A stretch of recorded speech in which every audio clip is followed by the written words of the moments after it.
గట్టిగా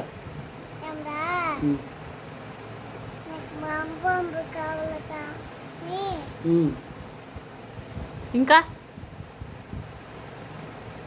అన్నం తిని 3 రోజులైంది స్వామి. అన్నం ఎవరు పెట్టడం లేదు స్వామి. ఆకలి ఎక్కువ అయిపోతుంది స్వామి. నువ్వు ఇచ్చిన ఏం లేదు స్వామి. నువ్వు ఇచ్చిన పప్పుల్ని తిని కడుపు నింపుకుంటాను స్వామి. నువ్వు ఇచ్చిన పప్పులు తిని కడుపు నింపుకొని స్కూల్కి వెళ్ళి కలెక్టర్ అవుతావు స్వామి.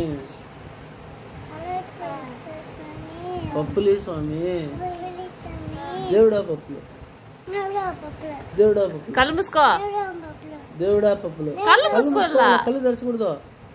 దేవుడా పప్పులు. ఇచ్చాడేమో చూడు. ఇచ్చాడా?